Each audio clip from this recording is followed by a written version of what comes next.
Oke, hari ini kita akan bahas tentang bukti bahwa Allah itu ada. Bukti bahwa Allah itu ada. Nah, sebagai orang percaya, sebetulnya hal seperti ini tuh butuh apa enggak sih? Nah, ini jadi pertanyaan juga ya. Nah, harusnya bagi orang percaya yang sungguh-sungguh belajar kebenaran, bukti bahwa Allah itu ada, itu enggak begitu diperlukan ya. Memang goalnya nanti bagaimana kita semua bisa mengalami Tuhan. Jadi membuktikan bahwa Allah itu ada, Allah itu eksis, Allah yang kita sembah dan kita percaya itu Allah yang benar, itu lewat mengalami Tuhan. Lewat mengalami itu. Jadi bukti bahwa Allah itu ada, yang kita bahas hari ini tuh tentang bukti teistik. Bukti teistik, satu. Dua adalah melalui pengalaman nyata, atau yang disebut sebagai mengalami Tuhan. Nah, bagi orang Kristen awam, bukti bahwa Allah itu ada dalam pengertian bukti teistik, argumentasi tentang keberadaan Allah, oke, itu diperlukan. Tapi bagi kita yang sudah menjadi orang Kristen, orang percaya berpuluh-puluh tahun, belasan tahun, mestinya hal ini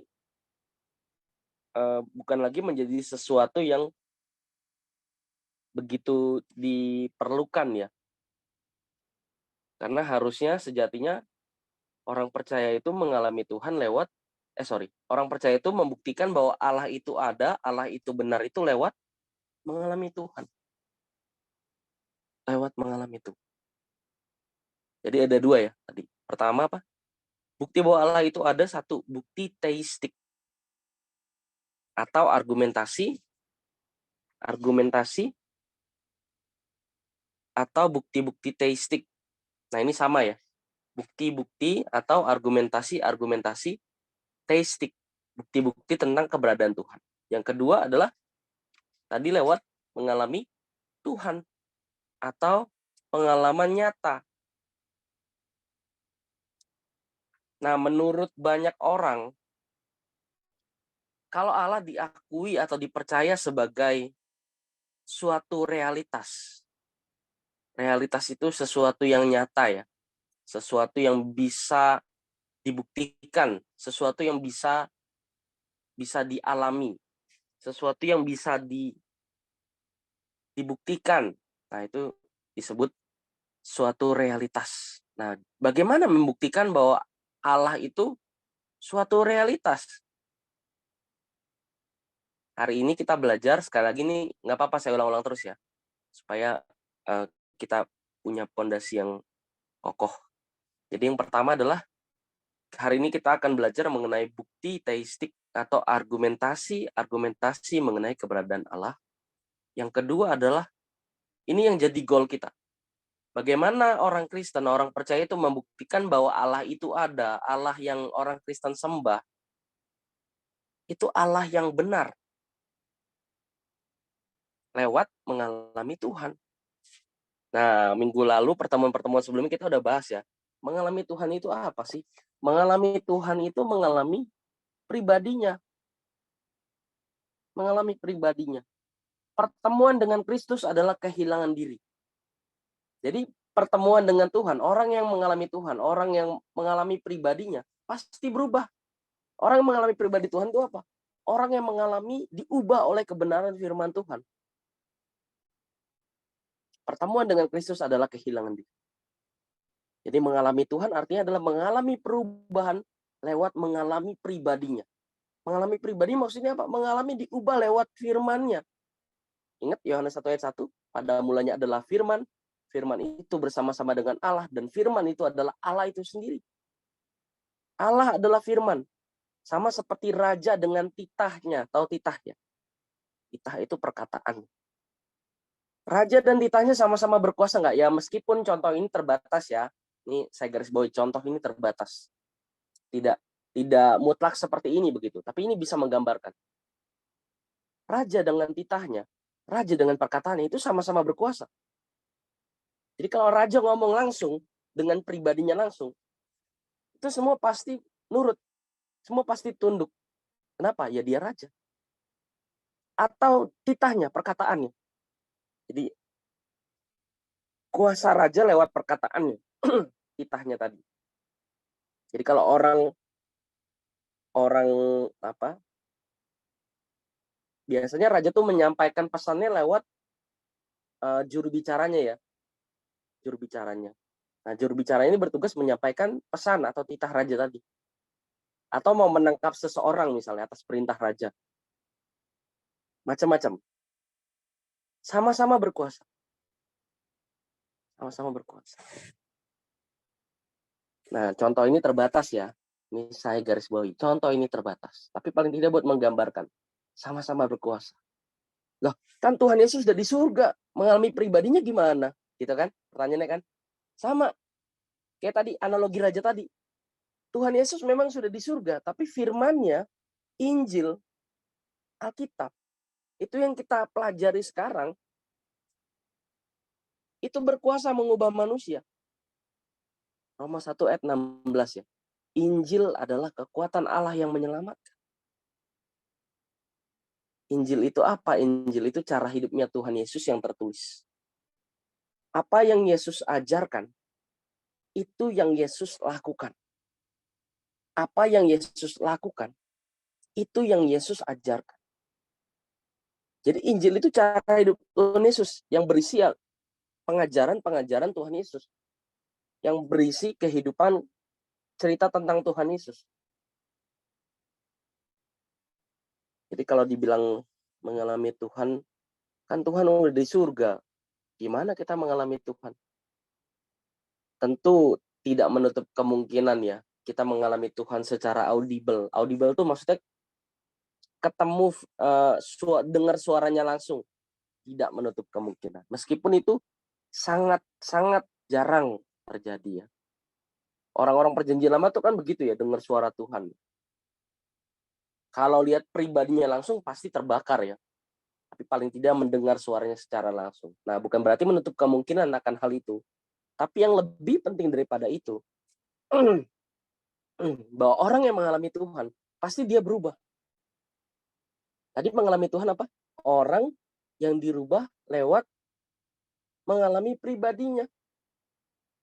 Pertemuan dengan Kristus adalah kehilangan diri. Orang yang belajar kebenaran Alkitab, firman Tuhan, Injil, itu pasti akan bertemu dengan kebenaran. Kebenaran itu siapa? Tuhan. Kebenaran itu dua ya, Alkitab sama pribadi Tuhan sendiri. Terus sebabnya Tuhan Yesus bilang, akulah jalan dan kebenaran dan hidup. Jadi kebenaran itu menunjuk dua pribadi ya. Satu Alkitab, dua pribadi Tuhan Yesus sendiri. Oke, kita balik lagi ke pembahasan tentang bukti bahwa Allah itu ada. Nanti kalau teman-teman mau tanya, teman-teman boleh interupsi ya sambil kita diskusi seperti ini ya. Maksudnya ini kita bahas nih. Tapi kalau teman-teman mau nanya silakan. Takutnya lupa pertanyaannya. Oke, saya lanjut ya. Nah, kalau tadi menurut banyak orang, kalau Allah diakui atau dipercaya sebagai satu realitas, maka harus ada pembuktian yang menunjukkan keberadaan.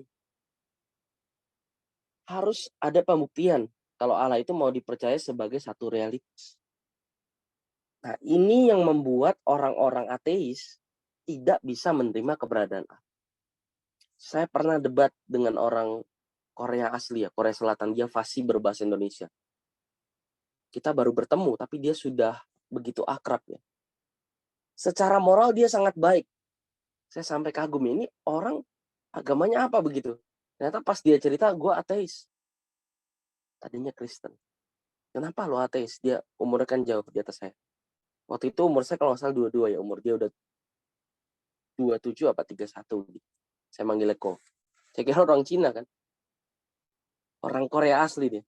Bisa bahasa Jepang, bisa bahasa Inggris, bisa bahasa Sunda, bisa bahasa Jawa. Bahasa Indonesia fasih sekali. Jadi saking fasihnya saya nggak nyangka dia orang Korea asli. Ya intinya dia kecewa sama Tuhan, akhirnya bilang Tuhan itu nggak ada.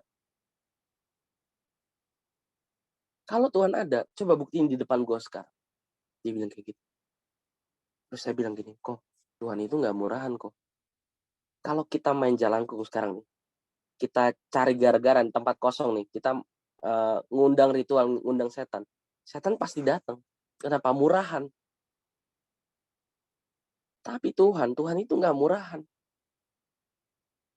Orang yang mengalami Tuhan itu orang yang tulus, orang yang mau belajar.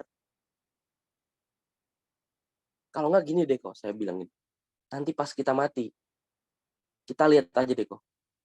Kalau Koko mati, saya mati kok. Kalau Tuhan nggak ada, ya udah kita sama-sama nggak ada gitu, nggak ada sesuatu yang dipersoalkan. Kita sama-sama berlalu. Tapi kalau Tuhan ada, saya mati kok, Koko mati kok, mati loh kok. Dia langsung diem. Jadi kalau orang ateis aja perbuatannya itu baik, secara moralnya aja begitu luar biasa ya. Kita orang Kristen masa kalah? Dia baik banget loh, baik banget. Saya sampai nggak nyangka dia ateis ya.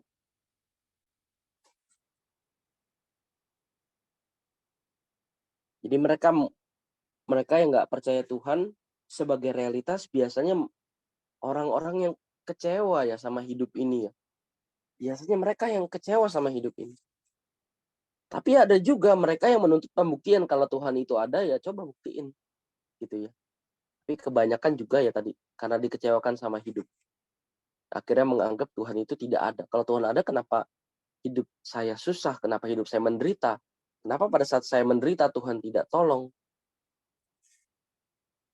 Nah, hal yang perlu dipertanyakan adalah kalau kita pernah di posisi itu, atau kalau sekarang kita ada di posisi itu, kita tanya ini. Kita datang ke Tuhan. Dua, kita cari tahu maksud Tuhan. Roma 8:28 bilang, Allah turut bekerja dalam segala sesuatu untuk mendatangkan kebaikan bagi orang yang mengasihi Dia. Jadi segala sesuatu tuh ada maksudnya, meskipun nggak sesuai dengan harapan ekspektasi kita. Tapi itu demi kebaikan kita. Kebaikan kita itu apa? Keselamatan. Bagi kebaikan kita. Bagi orang yang mengasihi Dia. Jadi kalau orang kecewa sama Tuhan, pertanyaan dua tadi, pada saat ada masalah itu, menghadapi masalah hidup, kita datang ke Tuhan apa enggak? Oke, datang ke Tuhan, tapi Tuhan nggak tolong. Cari tahu maksudnya enggak? Jangan cuma kita mau berjalan sesuai dengan keinginan kita, tapi nggak cari tahu maksudnya tuh. Wah, ada beberapa pengalaman hidup yang bisa diceritakan ya. Dan saya rasa teman-teman juga punya pengalaman itu ya. Oh, kok begini Tuhan gitu. Tapi ada maksudnya semuanya. Ada maksudnya. Semua ada maksudnya.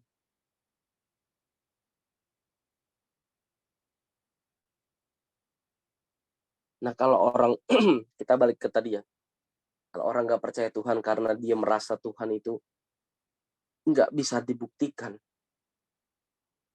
Sebetulnya hal ini, fenomena itu kejadian yang terjadi secara berulang-ulang ya.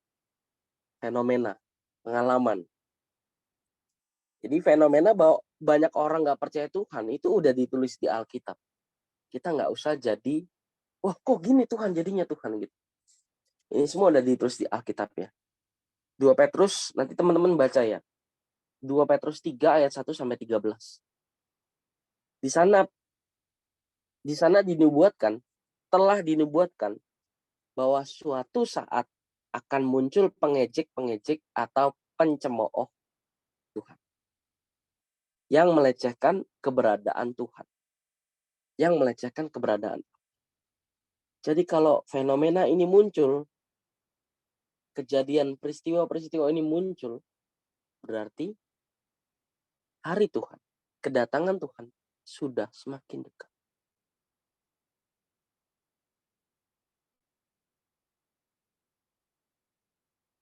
Nah, hal lain kenapa keberadaan Allah itu selalu dipersoalkan adalah karena pada umumnya dalam diri manusia itu terdapat kehausan untuk mencari tahu sesuatu yang ada di luar dirinya. Manusia itu selalu berfilsafat ya, selalu bertanya. Selain itu juga ada kehausan dalam diri manusia terhadap Allah. Oleh karena itu manusia mengisi cita rasa jiwanya, cita rasa jiwa dan spiritualnya dengan perkara-perkara materi atau perkara-perkara dunia. Maka kehausan tersebut telah tergantikan sehingga banyak orang tidak lagi mencari Allah. Kenapa manusia nggak pernah puas? Nyatanya banyak orang di luar negeri, jangan luar negeri ya, di sini aja di Indonesia ya. Orang terkenal kaya, kenapa banyak yang bunuh diri? Kenapa idol Korea ya? Itu kan mereka terkenal, mereka parasnya cantik, ganteng. Kenapa mereka mengakhiri hidupnya dengan tragis? Bukannya itu yang dikejar banyak orang. Gimana jadi kaya, gimana jadi populer, gimana jadi cantik, ganteng, punya pengaruh. Nyatanya apa? Mereka semua berakhir tragis. Kebanyakan yang mengejar itu berakhir tragis. Bukan berarti salah ya. Saya nggak katakan kalau jadi terkenal itu salah. Kalau jadi kaya salah. Tapi balik lagi, untuk apa jadi kaya? Untuk apa jadi terkenal? Alkitab bilang, untuk apa kamu memperoleh seisi dunia kalau jiwamu binasa? Untuk apa? Untuk apa kita memperoleh seisi dunia kalau jiwa kita binasa? Seisi dunia itu bukan hanya menyangkut materi loh, tapi juga popularitas, tapi juga kekuasaan. Itu kan dunia. Keinginan mata, keinginan daging, keangkuhan hidup yang ada di dalam dunia ini. Jadi kenapa manusia nggak pernah puas? Karena manusia mencari yang bukan Tuhan. Ketika Paulus menemukan Kristus ya, ketika Paulus menemukan kebenaran yang sejati, yaitu Kristus sendiri, Paulus bilang, aku nggak butuh apa-apa lagi. Bahkan segala sesuatu yang sebelum-sebelumnya aku anggap berharga, aku anggap sampah. Banyak ungkapan-ungkapan seperti itu yang diungkapkan Paulus. Asal ada makanan dan pakaian saja cukup. Bagiku, hidup adalah Kristus dan mati adalah keuntungan. Sebab kalau mati ketemu Tuhan. Nah, ini ungkapan-ungkapan ini nggak bisa hanya jadi sekedar teori ya. Kita ngafal ayat bisa. Kita kan sering diejek gitu ya. Orang Kristen nggak hafal ayat Alkitabnya. Banyakan Alkitab kita, bos. Ayatnya. Kalau Alkitab situ mah dikit. Alkitab kita banyak, bos. Kalau yang di Kristen ya, Kristen ada 66, yang di Katolik ada 73. Banyak, bos. Di situ ada berapa? Nggak seberapa. Kalau mau ngapal bisa aja, tapi perintah Alkitab bukan dihafal, tapi direnungkan. Mazmur 1 ayat 1 sampai 3. Berbahagialah orang yang merenungkan firman Tuhan siang dan malam. Bukan dihafal, direnungkan. Kalau dihafal bisa aja. Saya cukup banyak hafal banyak ayat. Saya cukup hafal banyak ayat, double bahasanya.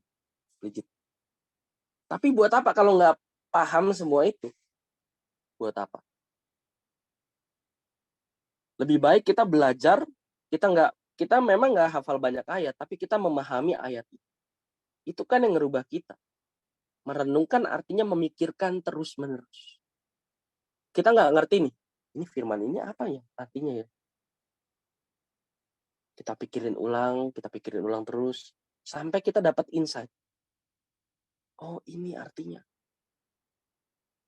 Sampai ada pencerahan, ada iluminasi. Nah itu. Berbahagialah orang yang merenungkan firman Tuhan siang dan malam. Karena ia seperti pohon yang ditanam di tepi aliran sungai, yang tidak akan mengalami kekeringan.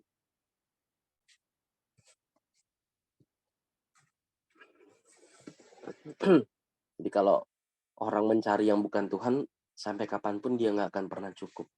Nggak akan pernah puas.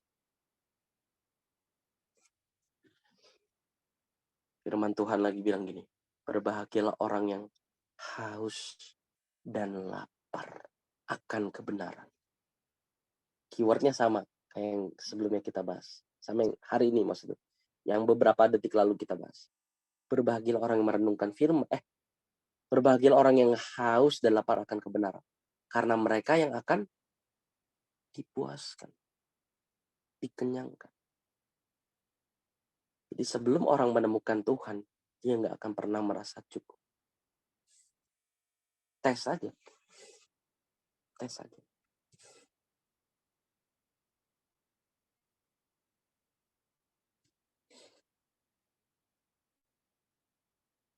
Nah, sebagai akibat banyak orang mencari kepuasan jiwa yang palsu, yang salah.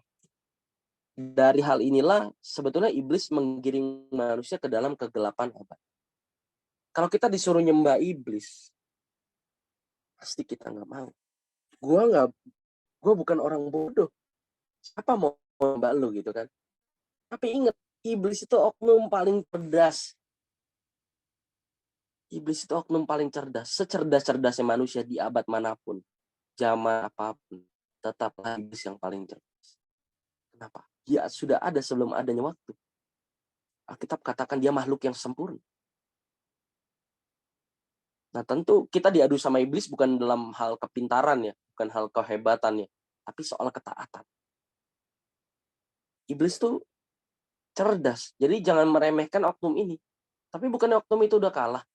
Udah kalah. Tapi pertanyaannya, kita udah menang belum? Tuh. 2, iblis belum dihukum. Kalau iblis belum dihukum, artinya iblis masih bisa berkeliaran. Iblis itu sama seperti singa yang mengaum-ngaum, yang mencari mangsa yang dapat ditelan. Kalau orang nggak belajar firman, pasti dia ketipu iblis. Pasti. Penyesatan iblis tuh, ini namanya diversifikasi produk ya. Dari tingkat yang halus, sampai dari tingkat yang paling terang-terangan, sampai tingkat yang halus. Tingkat yang terang-terangan apa? Sembah gua kasih dunia ke lu. Ada orang menyembah iblis kayak gitu? Ada juga tetap, tapi sedikit. Nah, ini orang-orang yang sakit jiwanya ya. Orang yang menukarkan jiwanya demi sesuatu. Nah, ini dari yang terang-terangan sampai yang halus. Apa yang halus? Kejar cita-cita. Jadi sibuk aja. Ya nggak apa-apa, jadi baik aja. Tapi nggak usah serius belajar firman Tuhan. Tujuan kita jadi baik, semua agama sama aja. Nah, ini diversifikasi produk. Kalau orang nggak belajar firman, dia nggak bisa bedakan. Makanya Tuhan bilang kamu harus sempurna. Supaya bisa bedakan manakah kehendak Allah. Apa yang baik, yang berkenan, dan yang sempurna kepada. Canggih. Ini disebut SQ. Cerdasan roh. Kemampuan membedakan manakah maunya. Mana yang menjadi maunya Allah, dan mana yang bukan kehendak Allah. Jadi bukan begini ya. Waktu itu ada yang pernah tanya ke saya gini. Shalom, Kak. Manggil Kak apa Bang ya? Bang kalau salah. Shalom Bang. Iya, shalom. Bang, mau nanya Bang.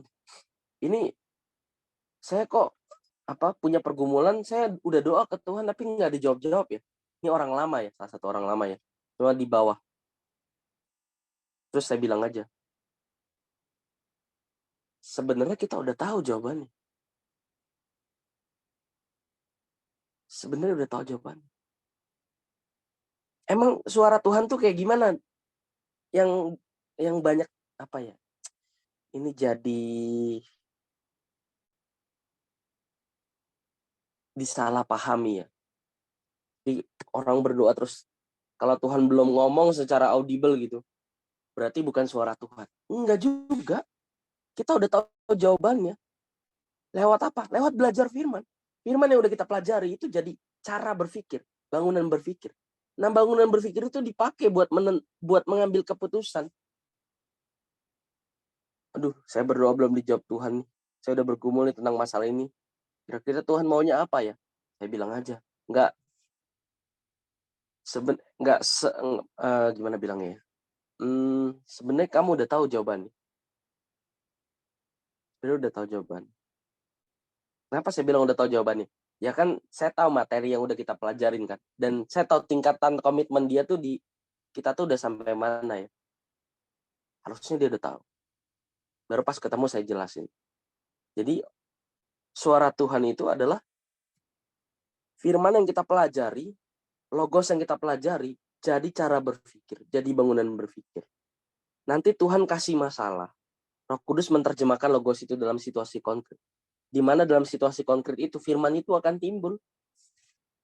Pada saat kita melakukannya, itu yang disebut rema. Kebenaran firman yang menjadi. Gitu. Tapi bukan berarti, tadi di awal sempat saya singgung ya, bukan berarti Tuhan nggak bisa ngomong ya. Bisa. Cuma kalau mengharapkan Tuhan ngomong secara audible, nanti kita jadinya mistik ya. Wah, kalau nggak Tuhan nggak ngomong secara audible, ini bukan Tuhan. Kan nggak gitu ya. Harus diingat juga ya, bahwa iblis itu bisa menyamar jadi malaikat terang. Kitab katakan, iblis itu bisa menyamar jadi malaikat. Waduh, kalau nggak hati-hati, kita pasti ketipu ya. Di Alkitab juga dijelasin, iblis itu bapa segala dusta. Bapa segala dusta. Dusta itu apa sih? Dusta itu bohong. Bapa segala kebohongan. Kalau kamu makan buah ini, kamu jadi kayak Tuhan. Tahu yang baik, tahu yang jahat. Nah ini. Dari penyesatan yang terang-terangan sampai yang halus. Ya kalau dibilang Adam dan Hawa kan polos. Ya sebenarnya Adam dan Hawa nggak polos-polos banget. Lihat aja tipuan iblis tuh, diversifikasi produknya tuh udah halus. Kalau kamu makan buah ini, kamu jadi kayak Tuhan. Tahu yang baik, tahu yang jahat. Loh, bukannya bagus? Bukannya Tuhan suruh kita sempurna kayak dia? Bukannya kita harus tahu yang baik, tahu yang jahat? Itu kan? Tapi tahu yang baik, tahu yang jahat versi siapa dulu? Ini yang dipersoalkan.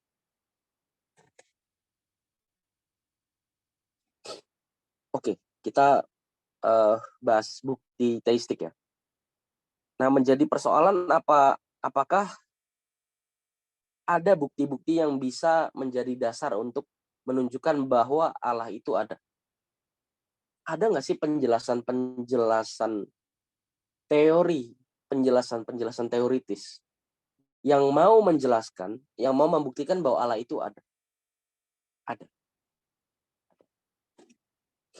Jadi melalui ini sebenarnya udah jadi perbincangan, pergumulan yang panjang ya dalam sejarah gereja ya.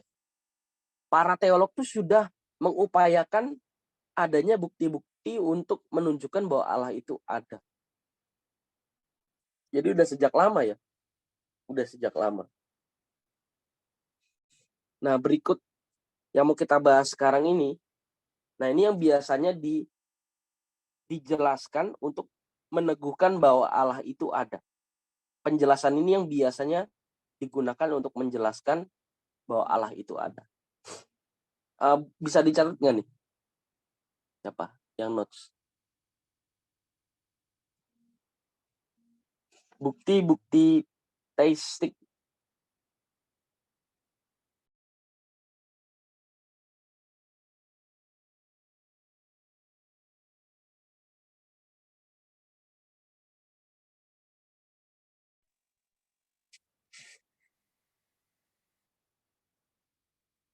Bukti-bukti teistik. Atau disebut sebagai argumentasi-argumentasi teistik. Atau disebut sebagai argumentasi-argumentasi teistik.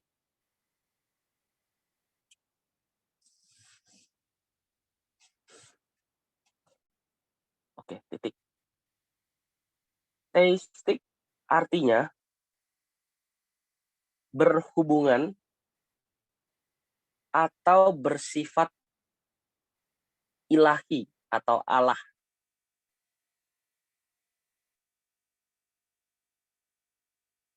Oke, tahan ya notes-nya ya. Nah, tapi argumentasi ini sebetulnya nggak, apa ya, gimana ngomongnya nih, argumentasi ini nggak bisa jadi dasar yang nggak bisa jadi landasan yang kokoh ya, dalam membangun iman Kristiani yang murni. Di awal sekali kita udah bahas ya, bukti teistik tuh kita jangan hanya membuktikan Allah lewat argumentasi, tapi goal daripada semua itu adalah kita mengalami Dia, kita mengalami Tuhan. Nah, itu bukti teistik paling kuat. Orang nggak bisa pindah imannya kalau sudah mengalami Tuhan. Mustahil dia pindah iman.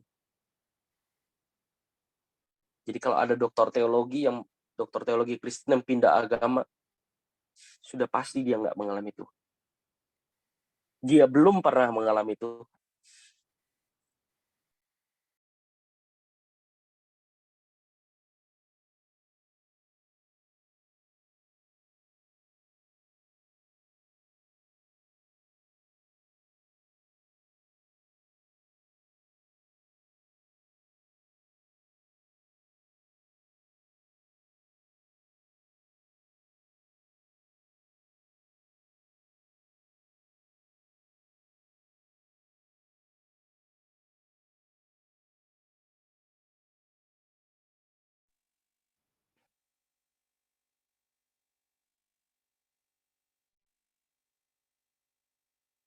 Nah, bagi kita yang sudah menjadi orang percaya, apalagi yang udah diajarin banyak kebenaran ya, yang udah lama ikut di komunitas ini, maupun komunitas lain yang belajar kebenaran murni.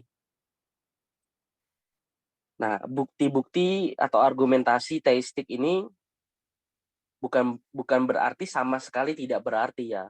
Bukan berarti sama sekali tidak berarti.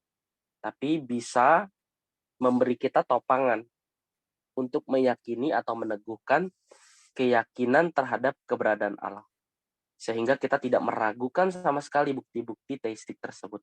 Dan kita bisa pakai yang kita pelajarin sekarang untuk menjelaskan ke orang-orang awam, orang-orang Kristen yang baru, orang-orang yang non Kristen terus mau jadi Kristen.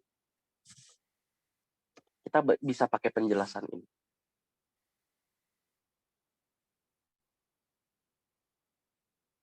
Nah, tapi sebelum kita masuk ke bukti teistik ya,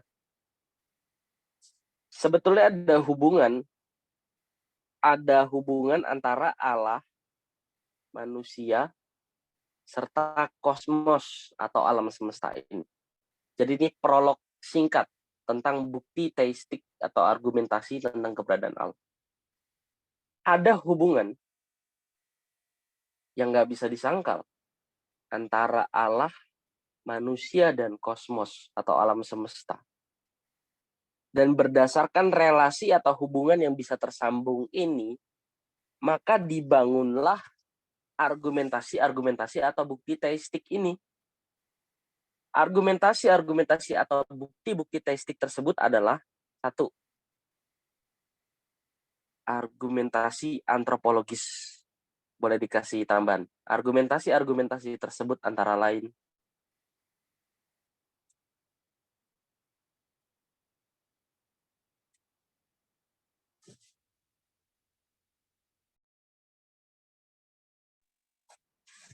titik dua. Satu, argumentasi antropologis.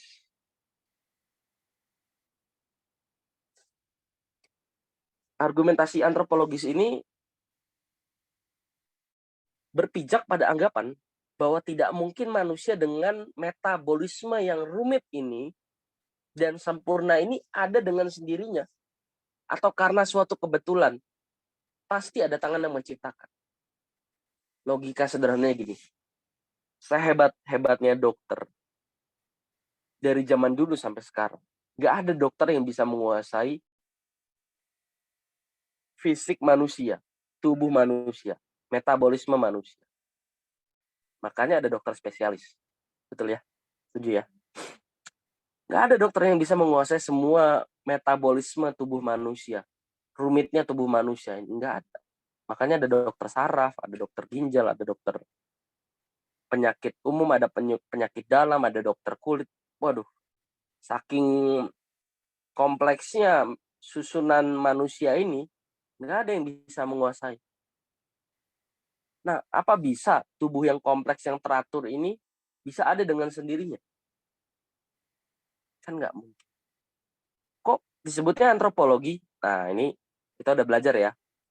Kenapa disebutnya bukti argumentasi atau bukti antropologi? Antropologi itu kan dari kata antropos yang artinya manusia dan logia atau logos yang artinya ilmu. Jadi ilmu yang mempelajari tentang manusia disebut antropologi. Jadi bagaimana manusia yang rumit ini dengan metabolisme yang sempurna ini ada dengan sendirinya. Nah, ini yang dinamakan argumentasi antropologi. Yang kedua, argumentasi moral.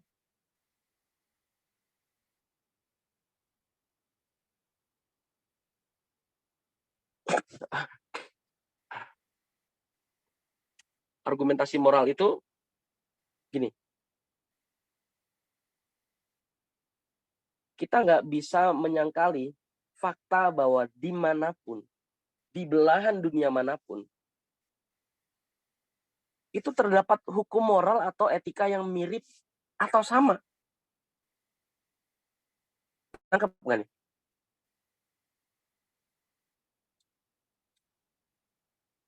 Saya ulang ya. Kita nggak bisa menyangkal bahwa dimanapun di belahan dunia ini terdapat hukum moral atau etika yang mirip atau sama.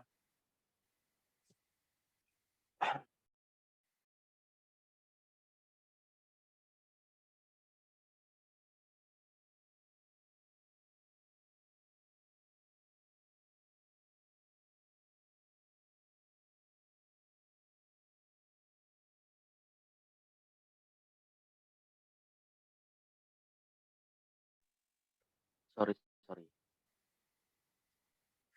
Jadi kebaikan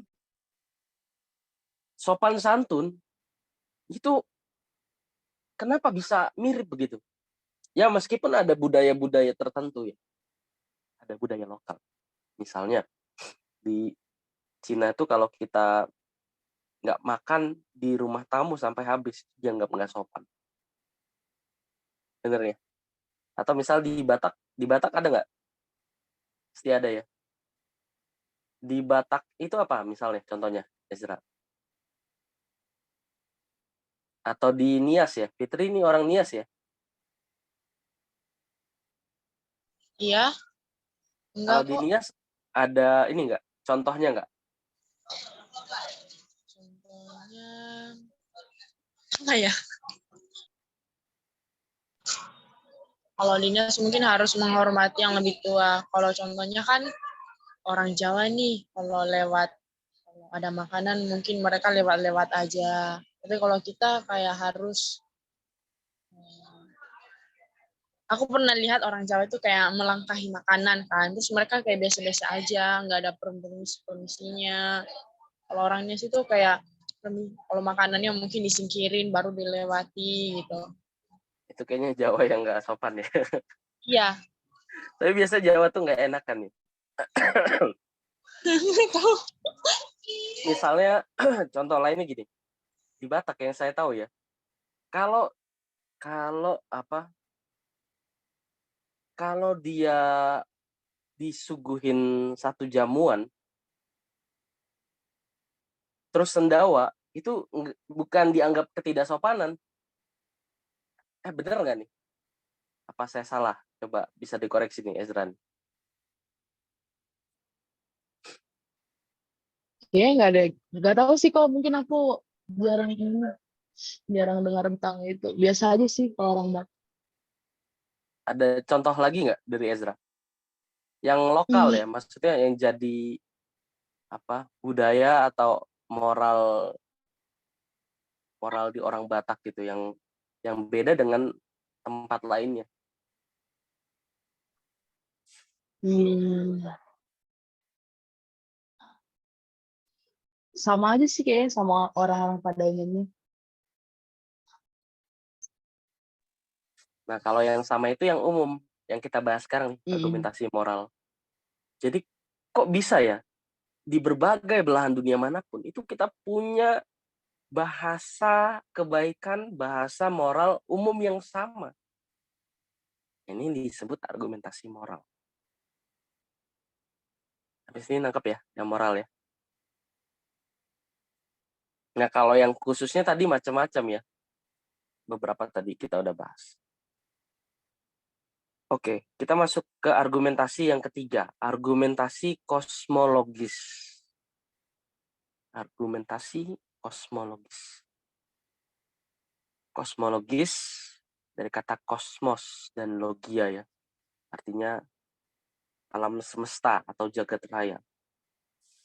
Nah, argumentasi ini berpijak pada anggapan bahwa jagat raya yang ada dengan keteraturannya yang sempurna ini pasti ada yang menciptakan. Kok bisa ya planet nggak tabrakan dengan sesama planet? Kok bisa ya meteor besar itu nggak menghantam bumi? Ya itu zaman dinosaurus ya dulu ya, ada ya. Kok bisa ya? Nah ini semua kan nggak mungkin kebetulan ya, kebetulan lah. Kalau kebetulan nggak mungkin bisa ya. Kebetulan apa yang bisa menghindarkan nasib seluruh umat manusia dari kebinasaan? Sementara alam semesta itu luas. Luas sekali. Jangankan tabrakan ya, deket aja itu udah pengaruh loh. Misalnya matahari dekat bumi, ya iyalah. Matahari dekat bumi udah pasti kebakar ya. Jangan matahari deh, bulan deh. Itu udah ngaruh loh. Ngaruh. Jadi semua itu nggak mungkin bisa teratur secara sempurna kalau nggak ada yang mengendalikan. Nah, siapa yang mengendalikan? Siapa lagi kalau bukan Roh Kudus. Roh Kudus ini yang mengelola, menata jagat raya kita. Yang melingkupi jagat raya kita. Itu yang dinamakan argumentasi kosmologis. Berikutnya, argumentasi teleologi. Bukan teologi ya, teleologi. Argumentasi teleologi. Teleologi. Nah, argumentasi ini berpijak pada anggapan bahwa keteraturan tatanan pasti dikarenakan adanya tangan yang menciptakan dan yang secara terus-menerus mengatur cara kerja atau mekanisme serta keteraturannya. Misalnya apa? Siklus alam. Siklus kehidupan berbagai makhluk dengan habitatnya masing-masing dan dengan segala keharmonisannya. Keharmonisan kehidupan dan dengan segala hukum-hukum yang teratur. Menunjukkan adanya tangan yang tidak kelihatan yang mengaturnya dengan sangat cerdas. Jadi kalau kosmologi tadi keteraturan alam semesta, kalau teleologi lebih pada keteraturan tatanan ya. Tatanan itu apa? Hukum.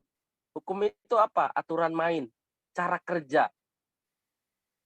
Tatanan itu hukum, cara kerja, aturan main.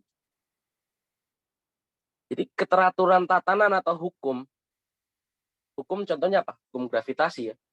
Apa yang kita lempar ke atas pasti jatuh ke bawah. Pasti jatuh ke bawah.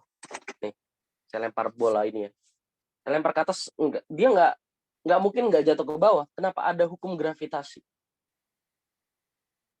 Kok di bumi perlu gravitasi kalau penerbangan dong? Bisa gravitasi. Jadi kesempurnaan tatanan itu ini yang dinamakan argumentasi teleologi. Akhir, argumentasi ontologis. Argumentasi ontologis.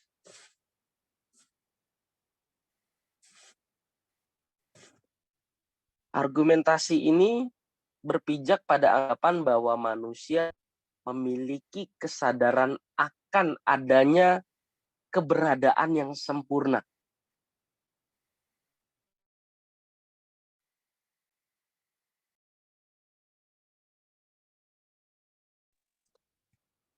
Jadi kesadaran akan adanya keberadaan yang sempurna, ini yang dinamakan argumentasi ontologis. Maksudnya gimana? Gini, kesadaran atau naluri ini sebetulnya sudah ada secara permanen dalam diri kita. Percaya atau nggak percaya. Kesadaran seperti ini ada pada manusia dimanapun mereka berada. Apa ininya, buktinya, apa contohnya? Dari manusia-manusia primitif yang menggambar di dalam gua tentang adanya dewa atau ilah yang harus mereka sembah. Sampai zaman modern sekarang. Ini menunjukkan adanya kesadaran akan keberadaan yang sempurna. Jadi kesadaran dari suku-suku primitif sampai manusia modern seperti kita sekarang memiliki naluri adanya pribadi yang agung yang menciptakan alam semesta dan harus disembah atau menjadi objek pemuja. Kok sampai zaman sekarang, sampai hari ini, manusia kan cerdas ya. Tentu lebih cerdas daripada manusia-manusia sebelumnya. Kok masih percaya Tuhan? Kenapa? Ya karena memang kesadaran ini sudah ada pada diri manusia. Kesadaran ini sudah ada pada diri manusia. Jadi bukti-bukti yang udah kita bahas ini, argumentasi antropologi, argumentasi moral, argumentasi kosmologi, argumentasi teleologi, argumentasi ontologis, ini bisa jadi penjelasan untuk menjelaskan kepada teman-teman kita yang mungkin meragukan akan adanya Tuhan. Nah, bagi kita ini juga bisa jadi topangan ya untuk meneguhkan. Tapi sejatinya seharusnya argumentasi atau bukti keberadaan Allah yang harus kita miliki. Itu yang kedua. Yang tadi di awal kita udah bahas ya. Yaitu mengalami Tuhan. Mengalami Tuhan artinya mengalami pribadinya. Mengalami pribadinya artinya mengalami perubahan diri lewat diubah oleh kebenaran firman. Jadi sebetulnya kita butuh, kita tahu, kita nggak meragukan sama sekali malah yang kita bahas sekarang ini. Tapi lebih semakin yakin, semakin orang itu berubah ketika dia sudah bertemu dengan Tuhan. Orang pasti berubah ketemu Tuhan. Kita belajar teologi belum tentu ketemu Tuhan loh. Kalau dia punya hati yang sombong, mengeraskan hati, waduh, ini bahaya ya. Tapi kalau orang sederhana dia mau belajar, pasti Tuhan akan memperkenalkan, menunjukkan dirinya. Pasti Tuhan mengizinkan kita diubah lewat kebenaran. Dan tidak menutup kemungkinan bahwa Tuhan akan menampakkan dirinya. Tapi yang mayor tadi, ada yang mayor berarti ada yang minor ya. Yang minor tuh ya kayak Thomas ya. Kalau Tuhan Yesus beneran bangkit, gue mau ini dong, mau buktiin dong. Dia mau mencucukkan jarinya ke dalam lambung Tuhan Yesus ya.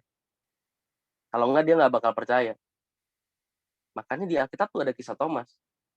Berbahagialah orang yang tidak melihat namun percaya. Nah, ini yang harusnya jadi tujuan kita ya. Kalau kita sekarang ragu akan adanya Tuhan karena sesuatu, semoga penjelasan ini bisa menguatkan iman kita ya. Tapi buat teman-teman yang sudah hal seperti ini kita amini, kita sudah tidak meragukan sama sekali ya, hal seperti ini bisa menguatkan, meneguhkan iman kita. Dan goal kita adalah kita mengalami Tuhan ya. Mengalami Tuhan. Nah, jadi bukti-bukti ini, kelima bukti ini sia-sia tanpa kita punya pengalaman nyata dengan Tuhan. Tanpa kita mengalami Tuhan ini sia-sia. Kenapa? Ini nggak ngerubah kita. Ya kita tahu Tuhan ada, tapi kita nggak berusaha mengenal dan melakukan kehendaknya, ya sama aja. Nah, oleh sebab itu, walaupun seseorang belajar teologi, tetapi jika ia tidak mengalami Tuhan secara nyata, maka apapun yang dia bagikan, apapun yang diajarkan, hidupnya itu tidak akan menyengat, tidak akan mengubah manusia lainnya. Tidak menjadi garam, tidak menjadi terang. Tidak berfungsi sebagai garam, tidak berfungsi sebagai. Amin. Ada pertanyaan?